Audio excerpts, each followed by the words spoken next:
মূল দাবি একটাই, যে আমাদের মূল দাবি একটাই যে সরকার যদি আমাদের ভ্যাট মুক্ত করে দেন তাহলে আমাদের লক্ষ লক্ষ শ্রমিক তারা ইনশাল্লাহ বেঁচে যাবেন।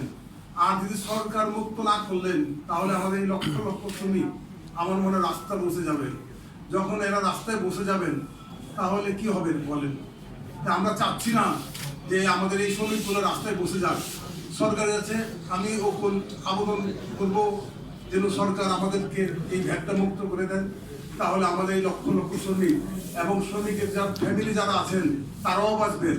তারা যদি বাঁচে দেশ বাঁচবেন, এটি আমি মনে করি। সরকারের তো রাজস্ব আদায় করা দরকার, আপনাদের কমানো।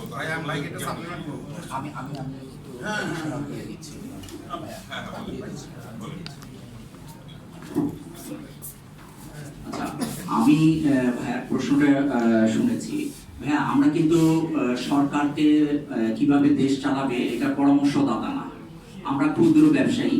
তারপরেও আমাদের ক্ষুদ্র জ্ঞানে যে জিনিসটা আসে, দেখেন আমরা 150 টাকা পর্যন্ত রিসাইকেল স্যান্ডেলের উপরে ভ্যাট অব্যাহতি চাচ্ছি।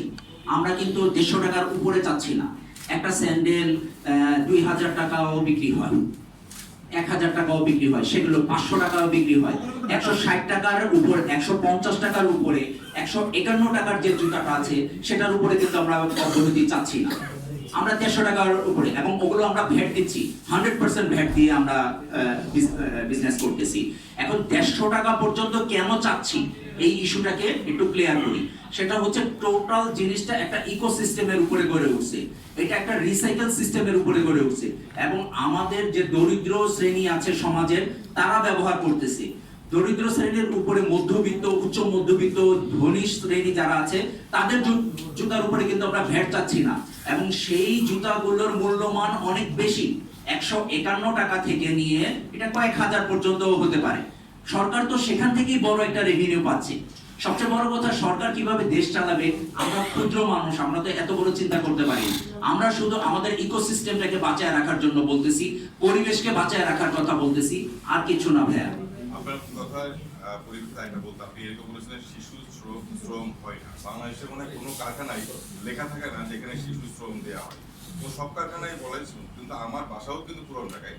প্রতিদিন আমি সিদ্দিক বাজার, আলু বাজার হয়ে যাই, প্রত্যেকটা ফ্যাক্টরিতে শিশু শ্রম হচ্ছে। আপনি বলছেন এখানে ভাই ব্রাদার আসছে, এটা কি সম্ভব? এত আমরা সংবাদ সম্মেলন করে আমার নিজের ফ্যাক্টরিতে এখন যাব। আমি এখন আমার নিজের ফ্যাক্টরিতে যাব, কোনো অ্যানাউন্সমেন্ট ছাড়া আমি আর আপনি আমার ফ্যাক্টরিতে চলে যাব। আপনি যে আমাকে দেখান সিস্টেম, কথার মধ্যে অনেক ডাউট আছে। ভাই, আমি তো বললাম আমার সমিতির সদস্যভুক্ত কোনো ফ্যাক্টরিতে কোনো শিশু শ্রম নেই, এবং আমি এখন এই মুহূর্তে আপনার সাথে আমার ফ্যাক্টরিতে চলে যাব, কামরাঙ্গীরচর থানার সামনে।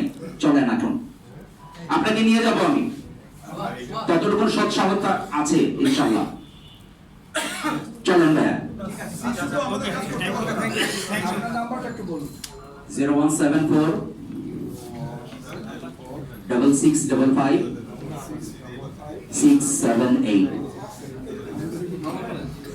এখনই ফোন দিয়ে দেখেন ইনশাআল্লাহ।